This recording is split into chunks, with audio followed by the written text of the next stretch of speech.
What's up, everybody? Welcome to this week's episode of Hidden Forces with me, Demetri Kofinas. Today, I speak with Sam Walker, the Wall Street Journal's deputy editor for Enterprise, the unit that directs the paper's in-depth page-one features and investigative reporting projects. A former reporter, sports columnist, and sports editor, Walker founded the journal's prize-winning daily sports coverage in 2009. Sam is also the author of The Captain Class, the hidden force that creates the world's greatest teams. In addition to The Captain Class, he is the author of Fantasyland, a best-selling account of his attempt to win America's top fantasy baseball expert competition, of which he is a two-time champion. Sam, welcome to Hidden Forces. Thanks, Demetri. How you doing? I'm doing well. Well, I told you I read your entire book. I actually heard it as an audiobook. That's how I do most of my books now because I don't have the time to actually read them. So I will also endorse the guy who read your book, who did an amazing job. He did an amazing job with accents as well because you've got so many different sports teams and so many different leaders from so many different countries. And he did a really great job with that. So before we get into this, I want to say to you and to my audience why I strayed, I think, from the normal distribution of shows that we do. We've done one other show that wasn't sort of in the science, technology, philosophy kind of space, and that was episode 4 on media history, on television history.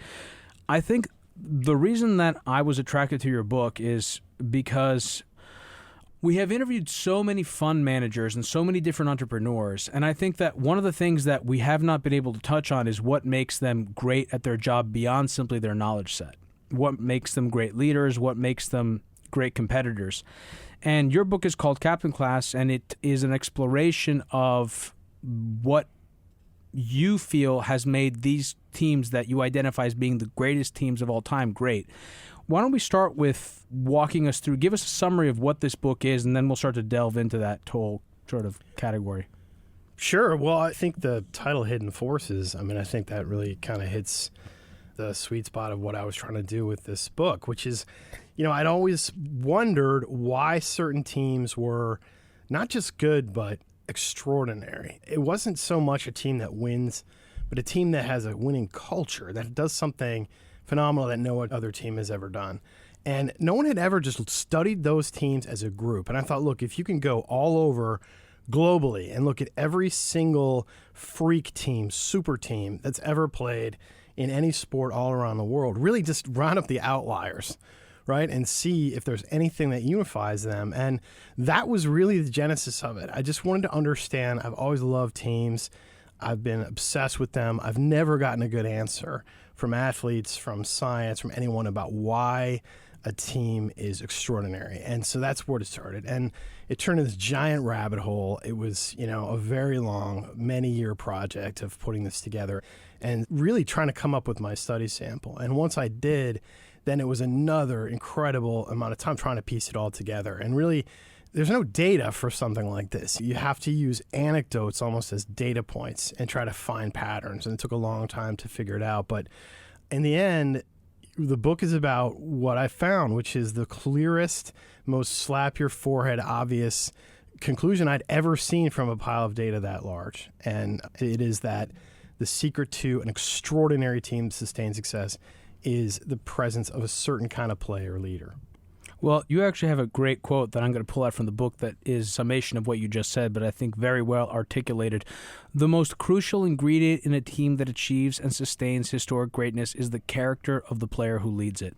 And we'll get into that. I want to go into the details of how you came to that determination. How many years were you looking at that data and sort of teams and looking at reels and stuff? I tried to say it, but, I started this project after the Boston Red Sox won the World Series in 2004, so it was 2005, and do the math, it's been about 11 years tip to tail. The first part of it heavily looking at 25,000 teams in sports history and trying to bring it down to the greatest teams ever, and then the process of profiling these teams and then profiling the captains. So yeah, it was many years. Did you start by segmenting by sports to make it easier for you? How did you structure it for yourself, separate from the way that you structured it in terms of judging criteria? Yeah, no, I really started. It's funny. I wound up writing a book about leadership, but I had no intention to do that. I didn't know that was where it was going to wind up. Did you have a sense of where it would wind up? Yeah, I thought it was going to be coaching or talent or tactics or money or something, some other factor. And I always thought that chemistry would play into it because I'd seen enough teams.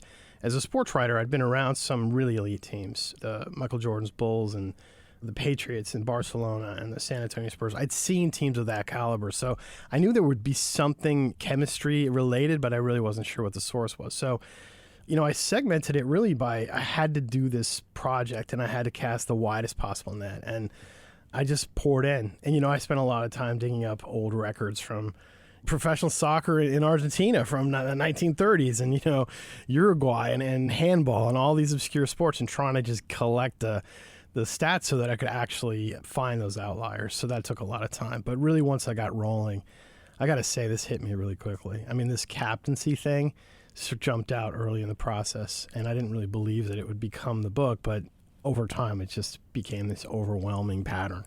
Well, in that 2004 run by the Boston Red Sox, at some point in the season, they were struggling, right? Right. And that's actually a moment that you highlight in the epilogue of the book because they don't qualify even in Tier 2, right? They're not part of your Tier 2 teams.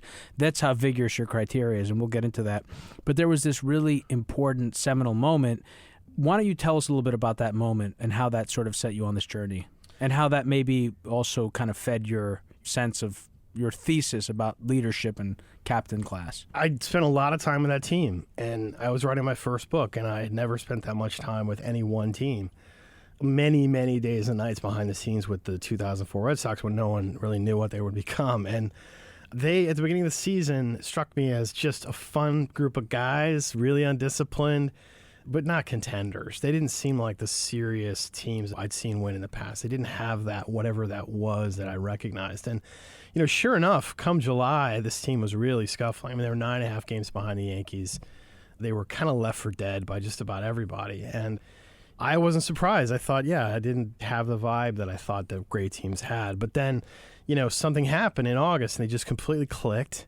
And it just turned it around. And, I mean, they became this swaggering, dominating force, a lot like the other great teams I'd been around. And I was stunned. And then when they won the World Series in that epic fashion by taking the Yankees down, I just realized people were talking about this team as one of the great baseball teams of the century. And I realized something important, which is I had known a lot. I looked at great teams. I've been around a lot of great teams. But by the time I showed up, they'd already gotten there.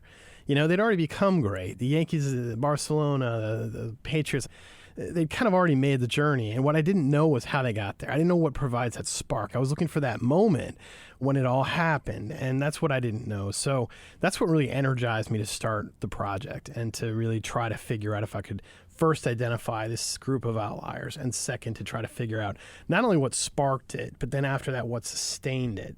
And whether there's any DNA of a great team that it just is a lot easier than we think it is to find. And in that case, it was Jason Varitek's punching Alex Rodriguez. And I think what's interesting about your book is different captains exhibited different features, different qualities in more abundance of the ones that you laid out. In that case, in the case of Varitek, and it reminds me in some ways with the case of Carles Puyol and Barcelona with respect to the narrative of the cities. So Boston had this really strong narrative, right?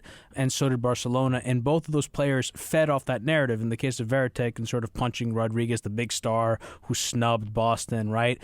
And there's something to me about igniting that emotional energy, making it mean something, making that game mean more than just a game, right? Exactly. Why do you think we love sports so much? I think what we see in sports, when we look at these teams, and this is something that I think attracted me to sports and made me want to write this book, is when you watch a great team play, I mean, not just a team that's going to win, one championship, but a great team that knows each other, that trusts each other. There's something so infectious about that. I mean, I really think that we're hardwired to join teams. I mean, teams are the foundation of everything important that happens in society. I mean, every invention, every democracy. Biological. I think it's biological. I mean, look, if we've gotten this far as human beings on the planet, you know that your ancestors have been on winning teams, right? They won the war. They didn't lose the war. You wouldn't be around, right? So we all know what it's like to be part of a great collective effort. And I think we've really lost the plot about how these things come together, but we all know it when we see it.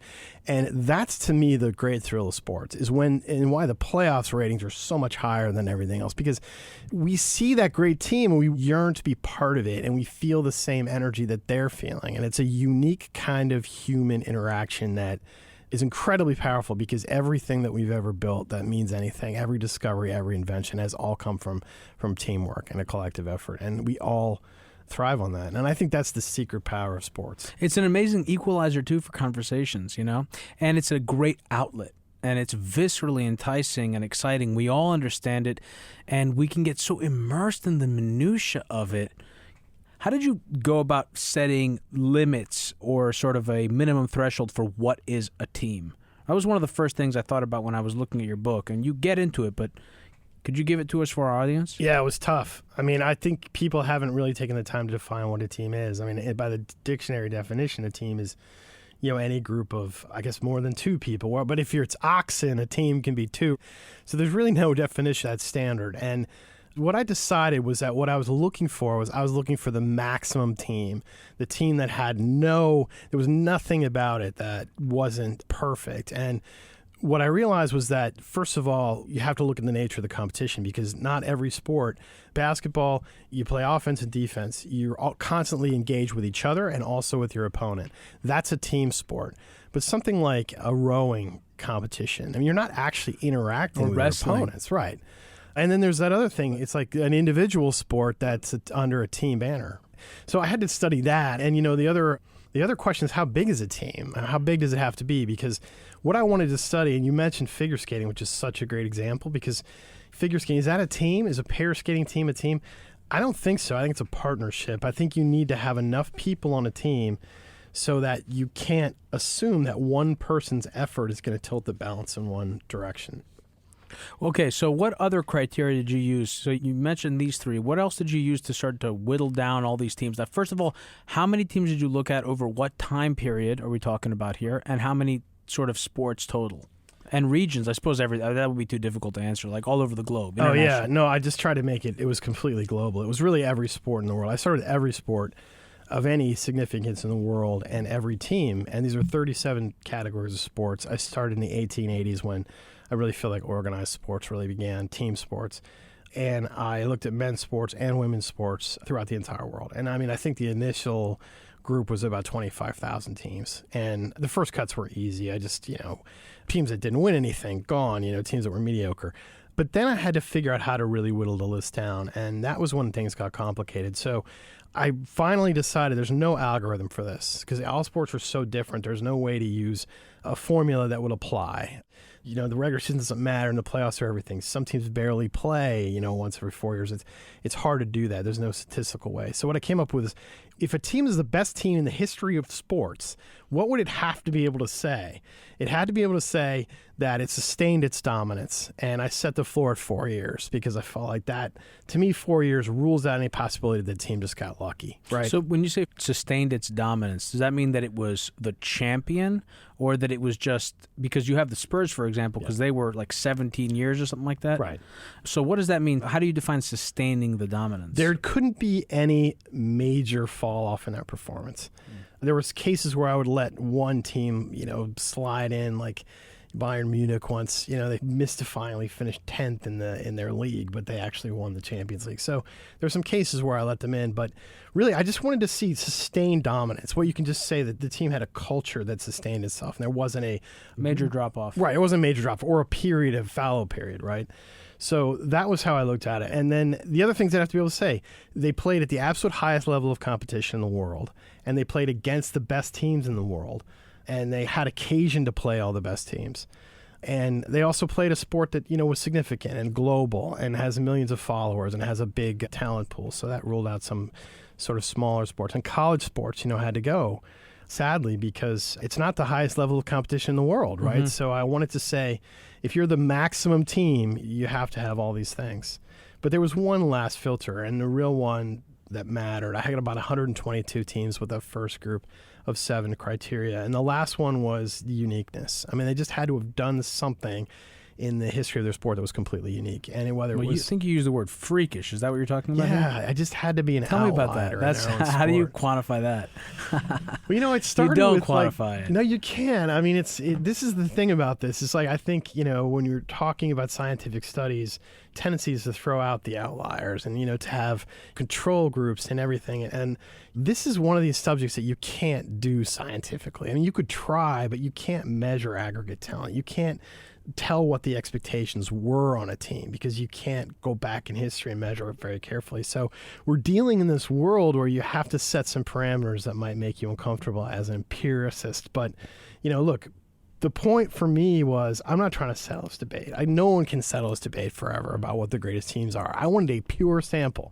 I got 17 teams. There's no question that they were extraordinary, freakish teams. And I say freakish because they astonished people. They baffled people. Mm-hmm. And there were times where the people just shook their heads at what they were doing, either on the field or just the trophy cases they put together. So that was my criteria. It's kind of like you know it when you see it. Mm-hmm. Before we get into the examples of the captains, let's begin with the team that you actually began the book with, which is the Hungarian national team.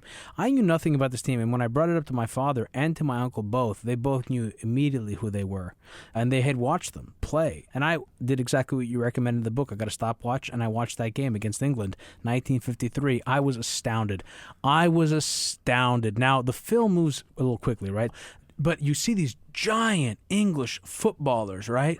And then you see this small Hungarian team, and they are lightning fast, like this tribe of lightning monkeys, just like moving towards the goal. Tell me about this team. Tell me why you chose this team and how this team and its captain related to its success. It was incredible what they did. I mean, they came from this tiny, impoverished country, which was in the middle of incredible political turmoil. One of the poorest countries in Europe, very small in relation to these other soccer powers. And this team came in and they beat Italy at home. I think it was 6-0. And then they went to Wembley, where England had never lost in its entire history. Never. 83 games? 81 years. 81 years. I mean, they'd never lost at home, and no one thought it was possible, especially to some team from Hungary. And they just lit them up. I mean, they beat them 6-3, but I mean, they had 35 shots on goal to England's 3. Oh, that's the thing. That's what was so amazing about the game. It was the shots on goal. It was the first goal was in 43 seconds, right? And they were 500-1 odds by bookies in London. 500-1. I mean, there have been slightly larger sports bets that have paid out, but not many. And the English public just didn't think it was possible. And what they didn't realize too is when the Hungarians walked out onto the pitch, they looked at these guys, and like you said, they were wearing these weird form-fitting tops, and they had these weird shoes that were made in Budapest that were very low. They weren't boots. They were kind of low-cut, and they were tiny. They were very small, and they didn't understand. They just thought this was going to be a joke, but what they didn't understand was everything about that team was completely different. The way they created space on the field. They changed their numbers every game because they want to create confusion, but also they wanted a fluid style of play. And it confused the hell out of the Brits. They were dynamic. They were dynamic. They were fluid. They were quick. They prized quickness. Yeah. And this was, you said, during a time when left wingers, right wingers, strikers, they all kind of kept in their zones, and they were very fluid. They kind of broke with that, so they were innovative as well. Very innovative. And I just want to run off some stats here for the audience about that team.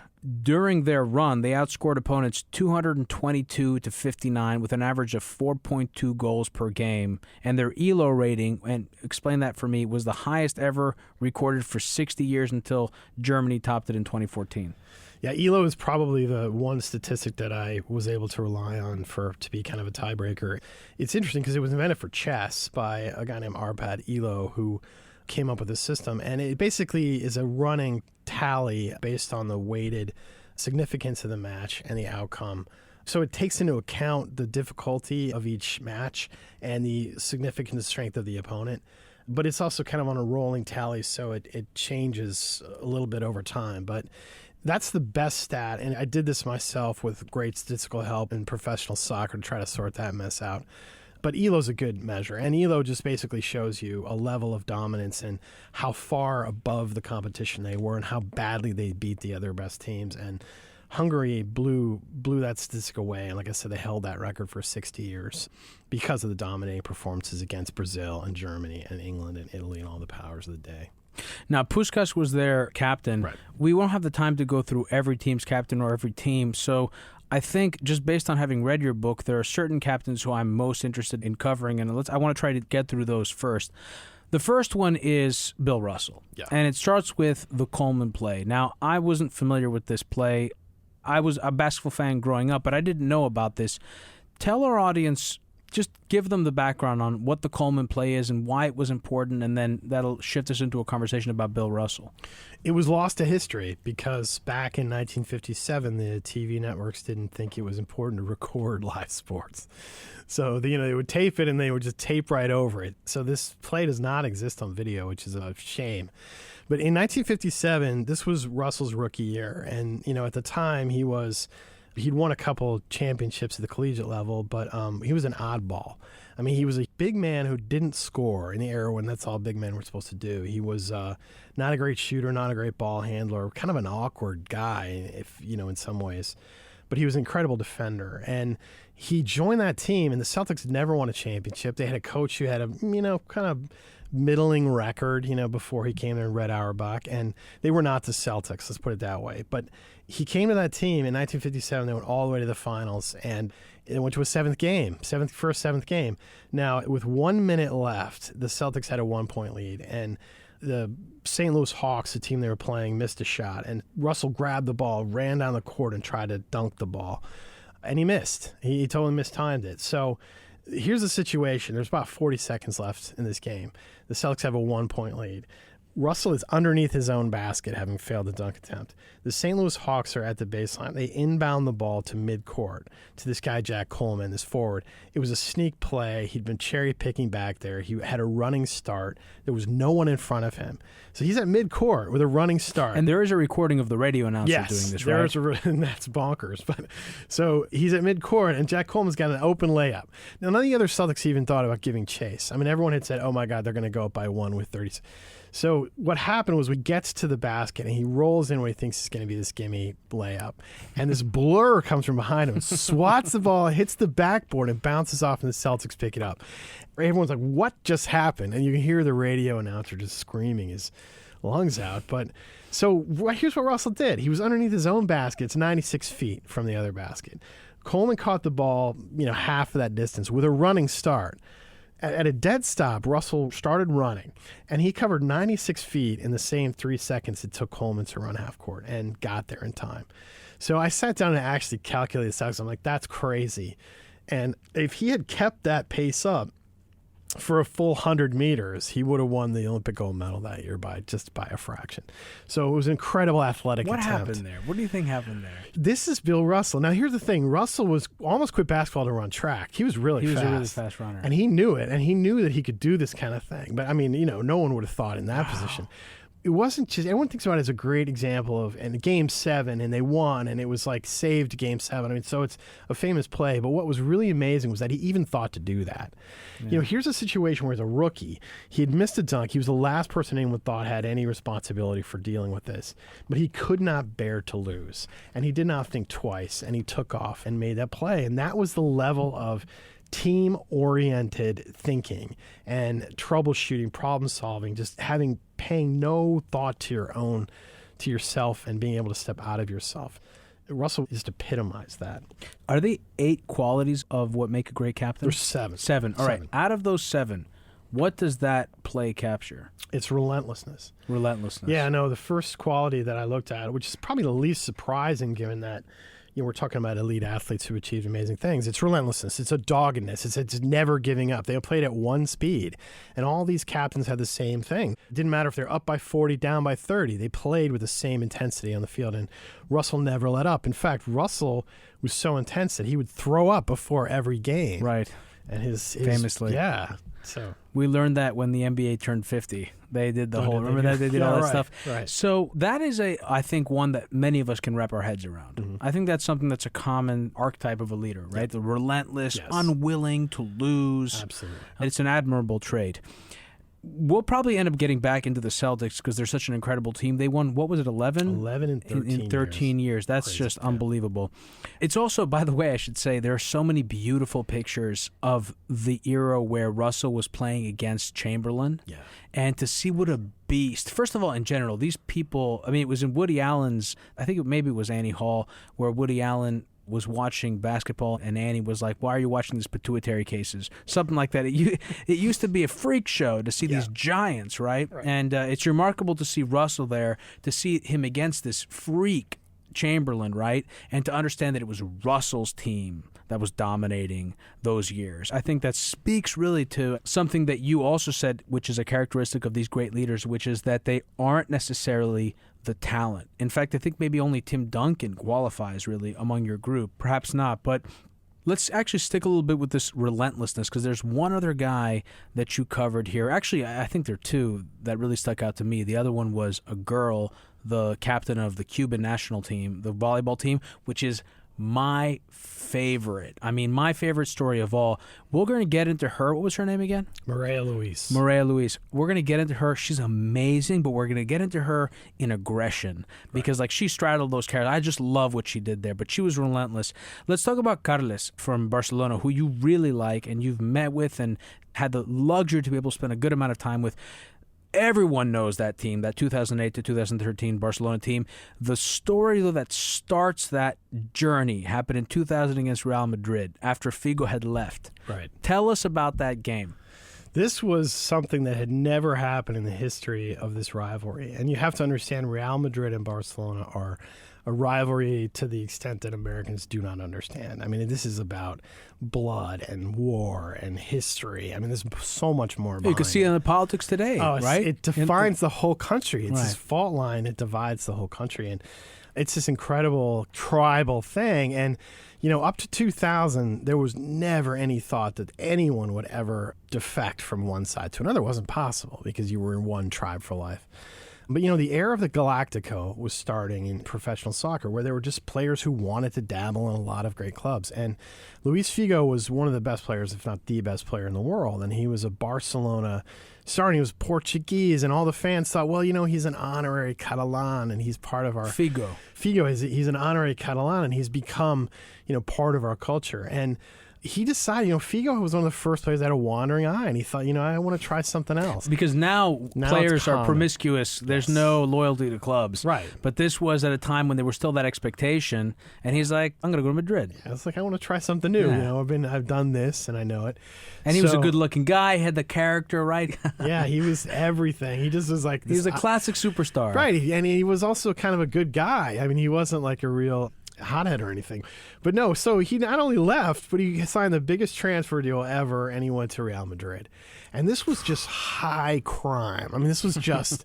So the first time they came to play, no one had any idea what was going to happen. I mean, people really thought they were going to burn the stadium down if they lost. And this poor guy, his name was Ferrer. He was the coach of Barcelona. He's like, can you imagine? He knew that if this guy even scores a goal, he's fired. Like, I mean, they're going to fire him on the pitch. So he's like, what do I do? And first of all, you got to mark this guy. And when you really want to stop someone, you put a man marker on him in football. And so they had to put someone on this guy full time. And they didn't have anyone. They didn't want to do it. They didn't think that anyone was up to the task. So there's only one person they thought might be able to handle it. And it was this guy, Carlos Puyol. And Puyol had only been on the team for a short time. He'd actually been... How old was he at this point? 23? 23. He'd actually, come to the sport late. They'd actually loaned him out, tried to get rid of him at one point. He refused to leave. So he was kind of a marginal player, but, and he would be playing out of position too. But he was this crazy kid, this crazy hair, curly hair.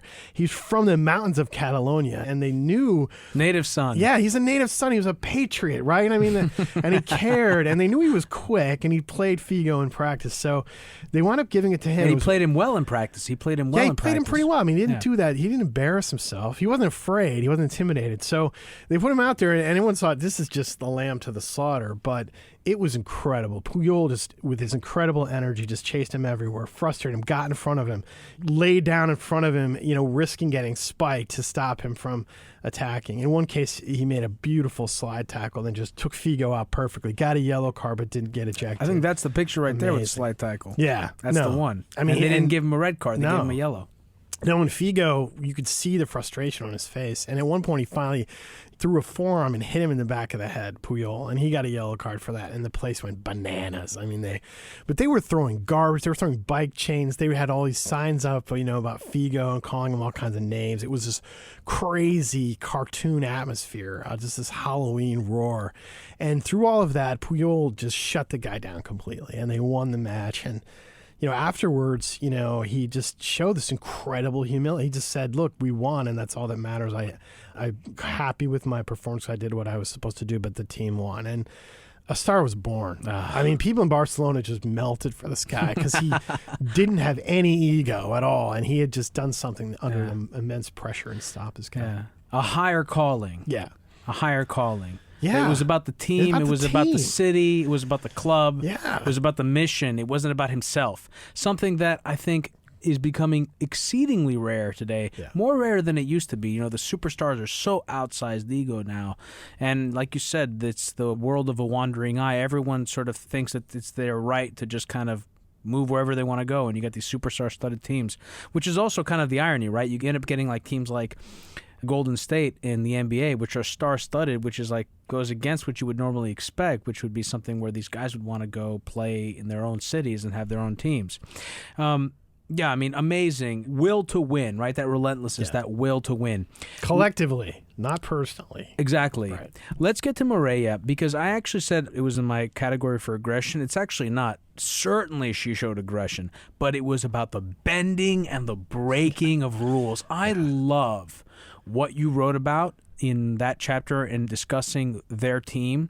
I absolutely love everything from her crying on the phone to her mother's reaction to her, to the way.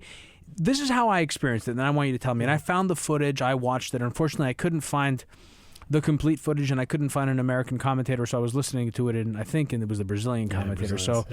But what I loved, and tell me where I'm mistaken, and then tell the audience what the story is. It seems to me that there was sort of this moment, this kind of like rising from the grave, unwilling to die, to the point where it was just visceral, and they started started attacking with profanity the other team, just to sort of shake up her teammates to get them to win that game. Tell us that story.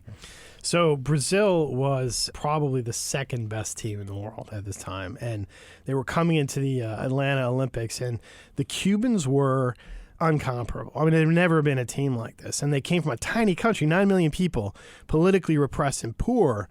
And this is not a sport that they had ever been terrific, ever okay, but they'd never been great. They had not lost any match of consequence in 6 years, and they were unbelievable.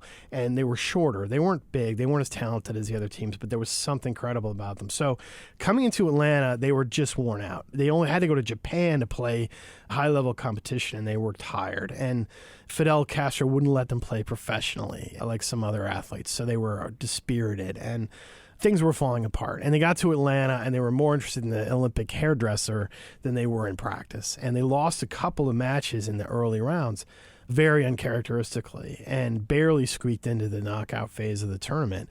So it was over in their minds. And Mireia Luis, now, she was the captain of the team, and she had a bad knee, and she was dispirited and tired. And she had this moment where her mother really told her, like, you represent Cuba, you have to make this happen. And she called her mother because she could sense that they were losing their edge. Right. The thing you mentioned about the hairdressing, about looking pretty. Yeah. Again, they're in a communist, closed country. They're visiting other countries. It's the Olympics in Atlanta. And she's already feeling like they might lose, right? Like they might be losing their edge. She thought there was nothing left that she could do, and she called her mother to tell her. Started sobbing in the phone to her mother in Cuba, and her mother just had none of it. I love this. She's like, I did not raise someone to cry in front of her adversary. You represent Cuba. You turn it around. You figure it out, and stop going to the hairdresser, she said. So anyway, this gave her the confidence I think she needed, and what they did was really amazing. So they knew they could get into the Brazilians were great, but they knew that they weren't as mentally tough as the Cubans. And the Cubans knew they could get to them. So they came up with this plan, which is very indicative of these captains. Like, it's not that they break the rules. It's that they're going to do anything they can to win and anything they can get away with. And you got to remember, the rules of sports are not the rules of society. I mean, rules of sports are meant to be tested, right?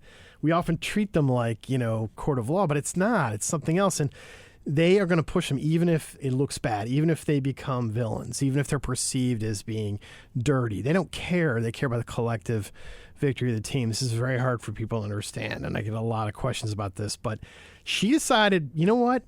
We're going to call them names. Oh, not just any names. Not just any names that I won't even say on this podcast. There's no legal limit to what I can say on this podcast. I just don't feel comfortable. It's very distasteful. But it's so powerful. It's such a powerful image. Yeah, but no one had ever done this. I mean, there's a lot of psychological, operations going on in a volleyball match with the teams facing each other like that, but no one had ever done this. And they just laid it on. Maria said to her teammates, the worst things you can say to another woman, just start throwing it at them. And, at first you saw it didn't work. The Brazilians were fine. They just went to the referee. They're calling us names. The referee gave them a couple yellow cards, but didn't throw anyone out. And then by the end, in the fifth set, you could see it in their body language. They were dispirited. They were trying too hard. The Brazilians were. The Brazilians were too upset at mistakes. And they wound up losing it. And really what was an incredibly thrilling match in the end, but they lost. They got in their head. I love so a few things about that I want to really focus on. One is the most important one. It's that as human beings, we operate in conditional environments, We don't act the same way at home as we do in the office, as we do at the nightclub, as we do on the court, right? There are different rules. And understanding the point you're making there is understanding what the rules of the game are and where it's okay to push them in what direction and where it's okay to break even those rules, right? And sometimes breaking a rule like punching somebody and getting ejected could be just the thing you need to do to get your team to win, right? Even if you're not on the court. Yeah, no, there are so many facets that took me so long to unravel it. But what I realized is really diving into science and what we know about aggression. And there are really two kinds. There's two flavors. There's a hostile aggression, which is when you're angry and you want to hurt somebody. And then there's another kind of aggression that they call instrumental aggression. And, instrumental aggression is different. It's about doing something that may be aggressive and might hurt someone, but is really about the pursuit of a goal. And everything these captains did fell into that category. Now, it wasn't pretty. And, I'm not endorsing their behavior in some cases. They usually went right up to the line and not over. Sometimes they went over. But here's the thing. This is the context you're in. In a sports is different. I mean, if you're playing hockey, you can punch somebody in the face. And then, you know what? You might get ejected. You might get a penalty. If you did that 5 feet away on the other side of the boards where the fans are, you'd go to jail, right? So there's a different code of morality, and I think athletes understand this. Now, this gets to the point of purity. It's about their only goal is to win collectively. And here's what they think. If I can get away with it and it's going to help my team win, I'm going to do it because it fits the collective goals. You know what? People are going to call me a lousy bad sportsmanship. They might say that I'm a dirty player. They don't care. Their only goal is the collective success of the team. So they're going to push it as hard as they can. And that's what she did. And, the one thing that I went to Havana and had a long interview with her, and she's phenomenal. And she explained this to me very, very succinctly. She thought it was mortifying what she'd done.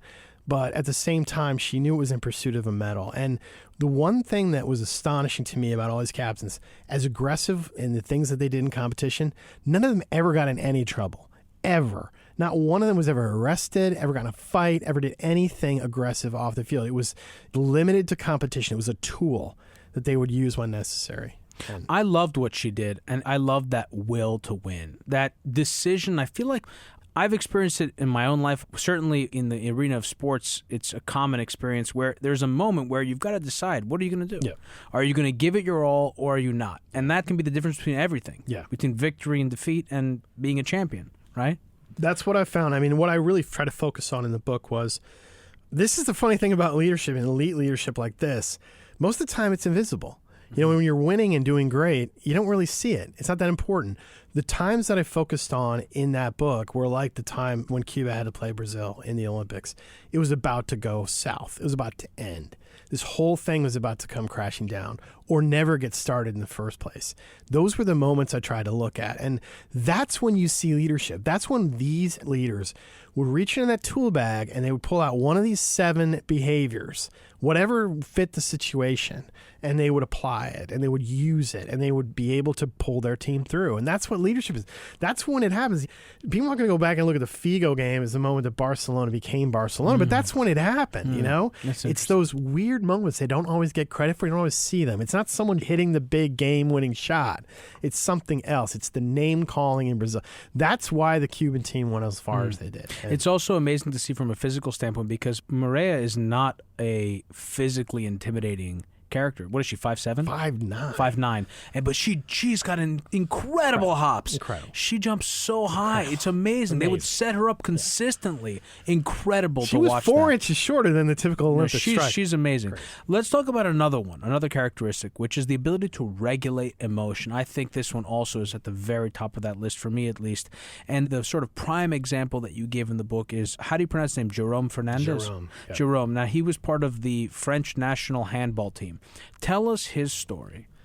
Well, Fernandez was a kid who grew up in Bordeaux. Both his parents had been, kind of low-level professional handball players. And if you don't know anything about handball, don't worry. I mean, it's a big sport in Europe. It's actually a very cool sport, but it's a huge sport in Europe, so it's a big deal. Now, Fernandez was on the French national team, and he had just taken over the captaincy. This was in 2009. And a lot of people didn't think he was the right guy. There was some question about whether he was the guy to be the captain. So they made it all the way to the final of the 2009 World Championships. And this is before their dynasty really began. And 2 days before this final, which was the biggest match of his life under his new captaincy, he gets a call from his mother. And his mother told him that his father had been admitted to the hospital and they had terminal cancer and they had a few days to live. And this was a complete surprise to Fernandez. They didn't know any of this was happening. They hadn't told him. His parents hadn't told him because they didn't want to distract him during this World Championships. And so he had this wrenching decision. I mean, like a lot of athletes play through difficult circumstances, but this was something I'd never seen before because he had to decide what to do. Like, do you go home? And he had a very close relationship with his father. Very close to his father, yeah. No, they were almost like brothers. His father was very young when he had Jerome, so they were very close in age, and they had this incredible closeness.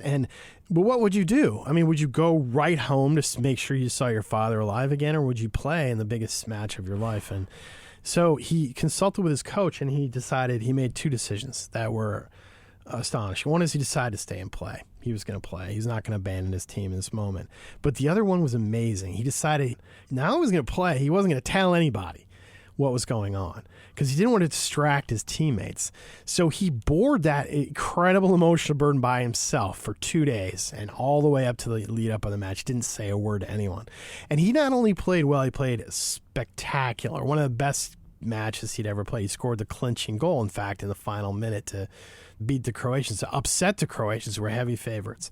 So after that, he collapsed on the court, sobbing, and his teammates had no idea what was going on, and they thought maybe he had injured himself. But when they found out what he had done and what he had sacrificed for them, he did make it back, by the way, with the gold medal to see his father in time. But they realized something, and Fernandez, like all these captains, is a very humble guy, but he said, I think they did realize at that moment that I was a collective captain, not a personal captain, that I would do anything for the team. And that level of emotional strength, the ability to take difficult negative feelings and put them in a box and to not just compete well, but to compete even better than normally, was something that all these captains had. And it's something that we don't teach a lot in management. It's really about taking your personal issues and your negative feelings and just taking them out of the team context. And it's so powerful because it shows everyone around you that the level of your commitment. A few things about that.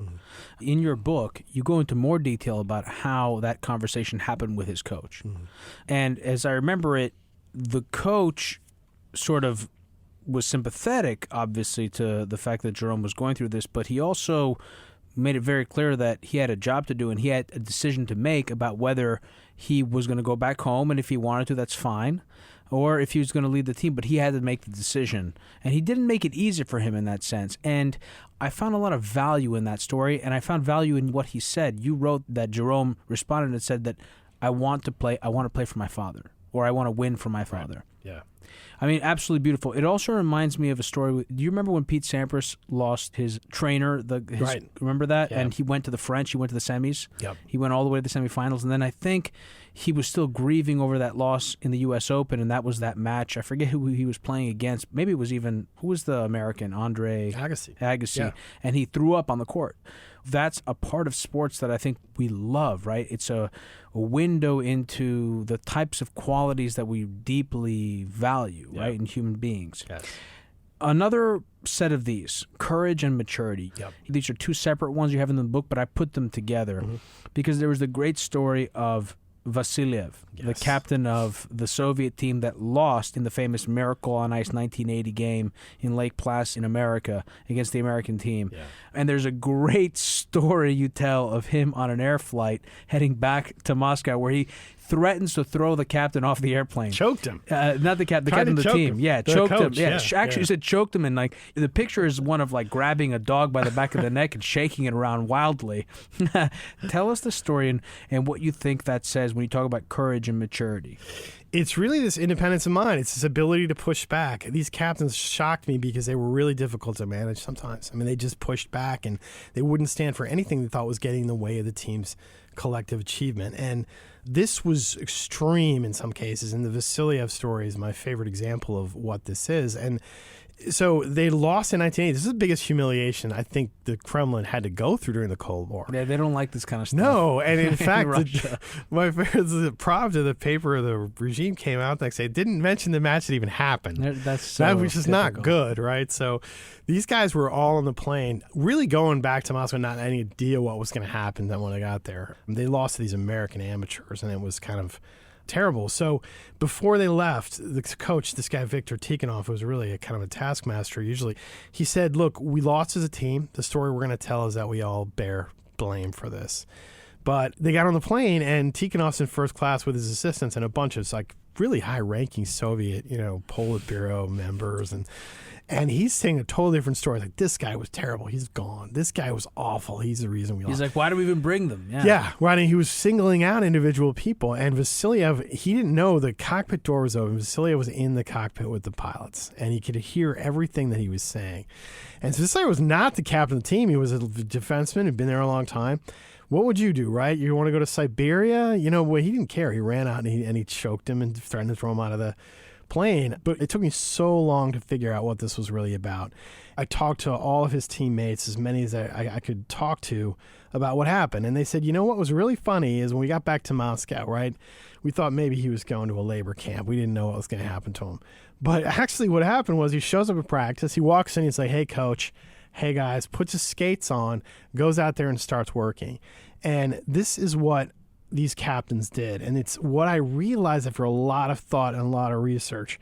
There's two kinds of conflict. There's personal conflict, which is when you just don't like someone and you want to hurt them. And then there's task conflict, which is what you're doing may look like a personal attack, but it's really about the process and making sure the team sticks together. And that was what he was doing. He wasn't a personal outrage as coach. He was trying to hold the team together in a vulnerable moment. Everybody realized what it was. And the minute he did that, showed up at practice, showed he wasn't holding a grudge. His teammates eventually elected him captain, and they went on this 5-year run that's just unbelievable under his captaincy. I mean, it's just this is the greatest hockey team of any kind that ever existed. They played a group of NHL All-Stars in Canada. This team had Gretzky, Guy Lafleur, Gordy. I mean, it had Dennis Potvin. I mean, it was the greatest Olympic team. I mean, greatest All-Star team the Canadians ever put together, and beat them 8-1. I mean, they just wiped them off the ice. So that's contagious, and it bonds teams together, and it creates this sort of emotional context that makes a team better. Let's talk about one more in the interest of time. I know we won't be able to get through everything, but let's talk about communication, because there's a story in the book that highlights this is Maurice Richard. The way that you describe in the book that before a game he would look at every player. He would stare longer than than what's comfortable. And you describe it like that he was downloading his will and sort of just like getting in there. That felt so real and so true. And again, I've experienced it in my life. It sounds like you have as well. I mean, certainly you've experienced it as a sports writer. Again, that's also the will, right? That sort of just, you're in there. Tell me about that. And also that could give us also an opportunity to talk about coaching, because you bring up Lombardi as sort of an outlier, but you explain in general why you found that coaching actually turned out not to be the instrumental sort of variable in all of this. Yeah, no, Richard was such a fascinating character because he did not talk. He was famous for sitting on a train. They took a train for 5 hours, and he would sit there staring out the window, not reading a book, not saying a word to anyone. There were days where he said 5 things. This is the 1950s Montreal Canadiens. Right. From the team that I looked at was the 55-60 team that won 5 straight Stanley Cups. Also a similar thing with Barcelona in terms of the fact that the Canadiens, there was a collective story there around the city and being oppressed as the French-speaking Canadians versus sort of the larger country. Right. Yeah, and Richard was a hero among French Canadians, and there's so much to that story that I tried to put in the book to show how important he was. But, he wasn't a speech maker, and none of these captains gave speeches. None of them did. Some of them were really inarticulate, but he was an outlier. Yogi Berra, Tim Duncan. You ever seen Tim Duncan give an interview? I mean, it's like getting a colonoscopy, right? He's also great. You talk about how he would go around and touch teammates, and you talk about and in fact, I remember very much watching Tim Duncan. He would do that in huddles. He would put his hands on people. It was like a loving aspect, right? Yeah. What I learned is there's more than one way to communicate. And Richard was the greatest example of this because he was not a talker, not a verbal person. Duncan was, in a way. He would talk individually to teammates. But so how did he communicate? What I found was that all of these captains, in their own ways, found ways to put themselves front and center in front of the team and to do things that would show the level of commitment and passion, where it's almost they could almost project how much they wanted to win. And they come up with, sometimes they were creative ways, and sometimes it was just things they did during the course of play. But Richard was the most interesting because he did that thing where before the locker room, he didn't say much. He would put his skates on and he would look at every single guy in the room, and he would look until he made eye contact, and he would stare deeply. And then he would look at everyone. Once he was done, he would say, "Let's go out and win it." And that's all he would say.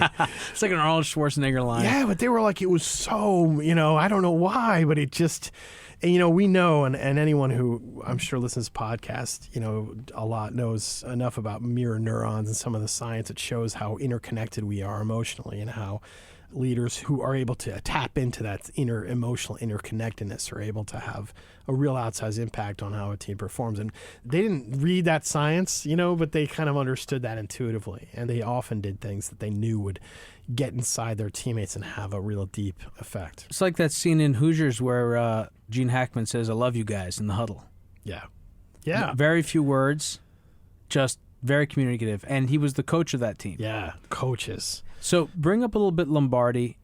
He was kind of an exception to that rule. Yeah, well, coaches were the biggest mystery to me because I really thought they were probably going to be the thing that made teams into these elite teams. And they were so not even close. And it's not that they weren't good or not important. It's that the majority of coaches of these teams came in with a losing record or very little coaching experience. And some of these teams actually changed coaches and kept winning. So they didn't seem to be the pattern there at all. It took me a long time to figure this out. So the first thing I did was I got to find out, Vince Lombardi, greatest coach I think I've ever heard of. And I went and talked to his former captain, Willie Davis, who was his defensive captain, who's now in his 80s, and did a lot of research on Lombardi. And this is the thing that I found about coaches. It's not that they don't matter. They're extremely important. But here's how they matter.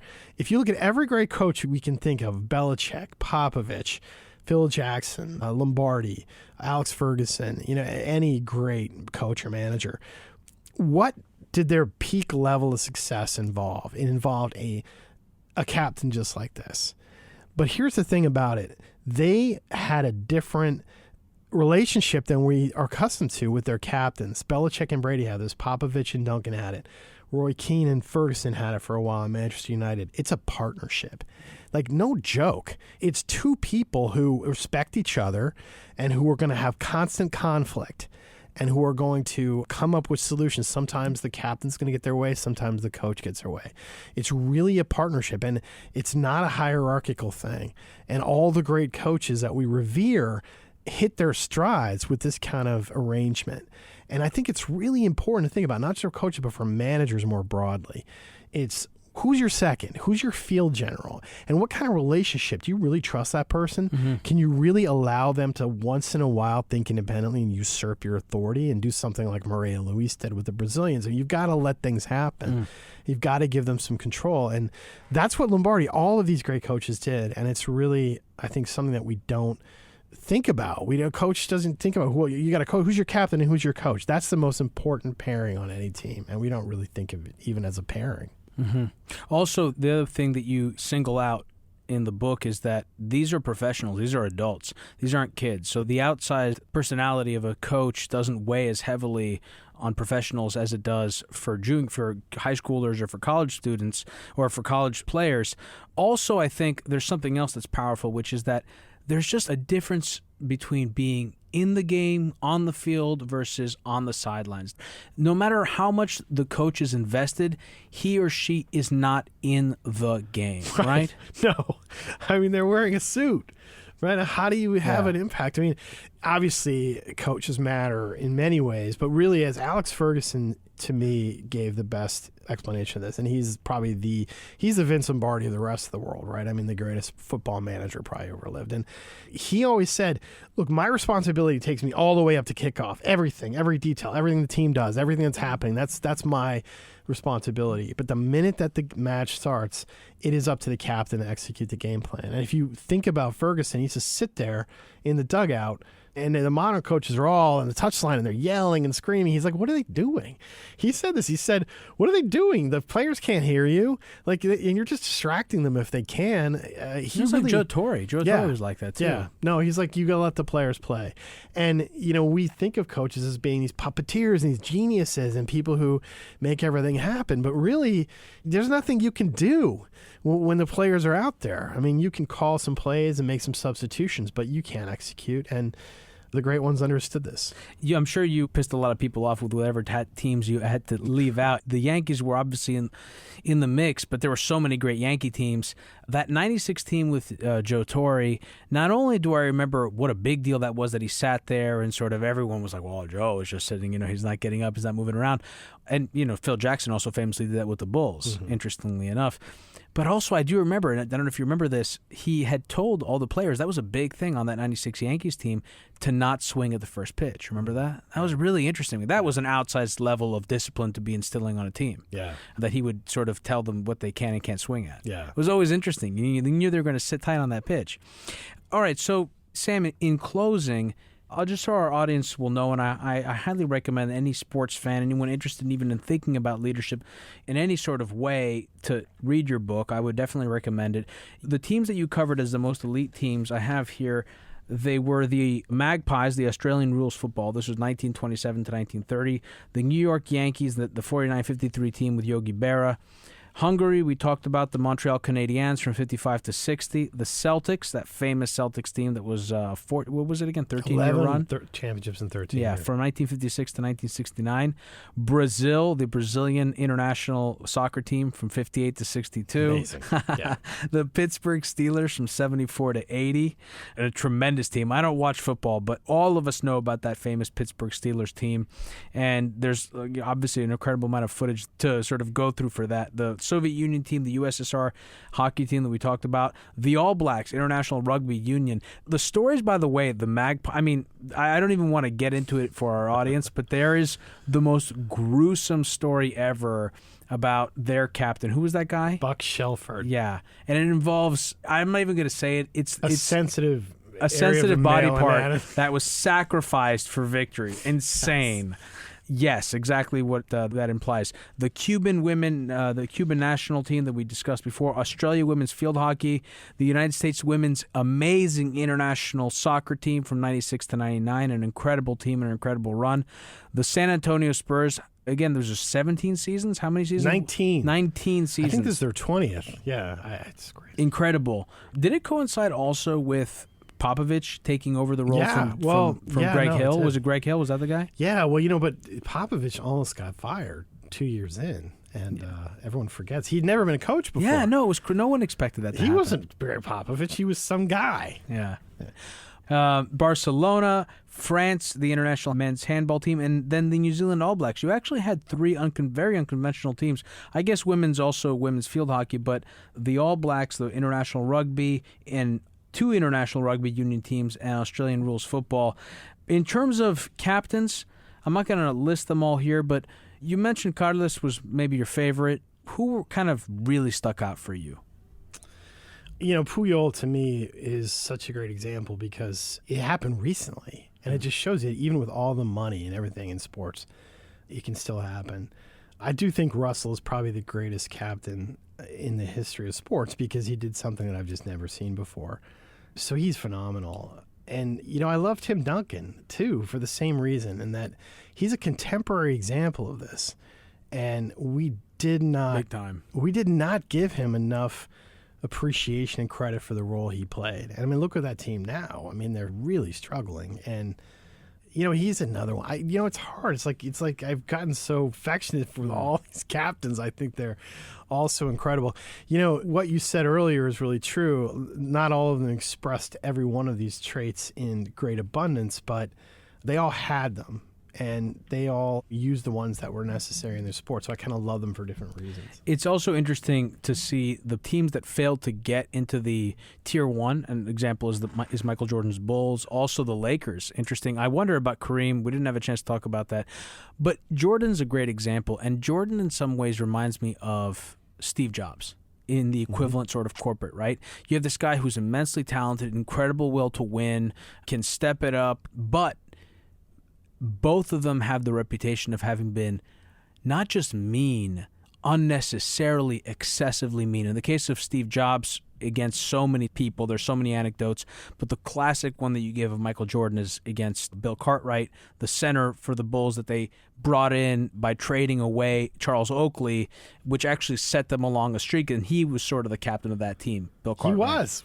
It's a miraculous thing that I didn't know until I started looking at this subject, and first 6 years of Michael Jordan, didn't win anything. He had this knock on him as the greatest player who will never win a championship. So Phil Jackson comes along, his second year. They started off the 1990 season badly. They were not good. And Jackson made this crazy decision where he decided he was going to make Bill Cartwright the co-captain of the team with Jordan.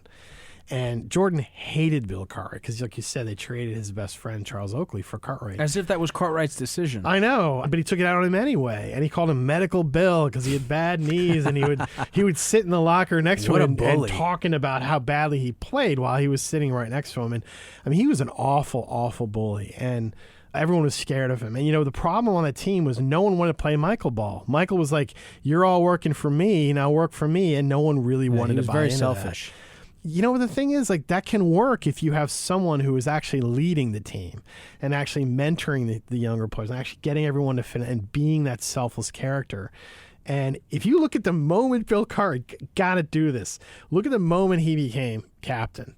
And look what happened. They won, I don't remember, 12 of 14.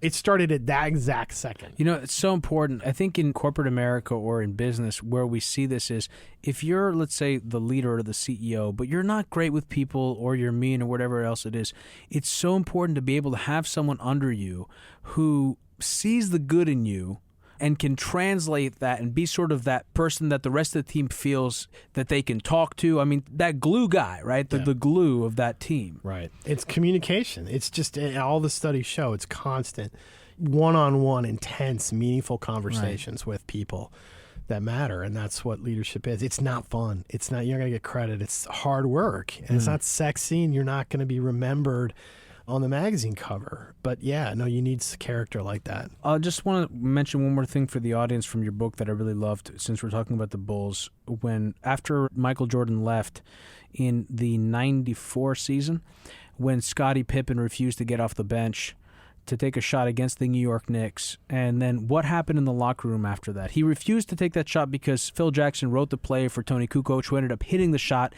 and winning the game. And then afterwards, there was a scene in the locker rooms. Just tell us about that scene real quick.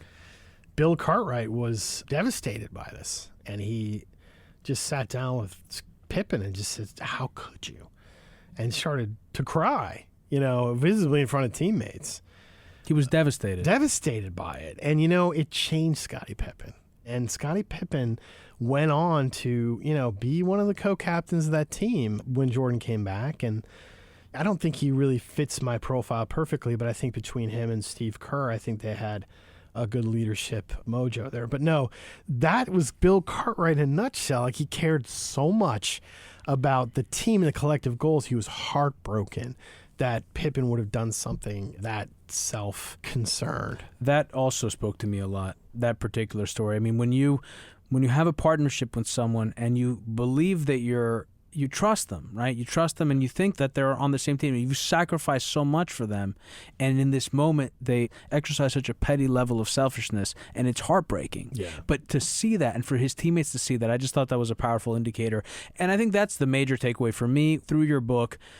All the intangible qualities that make a person a human being, and the vulnerability, as much as the masculine and the feminine, not just that aggression and that will to win, but also that vulnerability that is in that moment. I think that combination, that whole humanistic sort of expression, is what I think makes these great captains, or I took from it. Yeah, no, it's funny. I keep telling the teams that I've been talking to and companies that have asked me to come and talk, and I always say to them, look, you don't understand, when you have a leader like this in your midst, a magical thing happens, because everybody else knows this person's going to run into the burning building. They know they're going to do the thing that has to be done, and a huge weight is lifted off of everyone. And they know that they can focus on doing their thing and playing and being the best they can be, because those fundamental functions of leadership are going to be taken care of. And it happens instantly, and the difference is stunning. And I've seen turnarounds within weeks when you have a character like this center of the picture. And it's something that we all ought to think about as we try to build teams.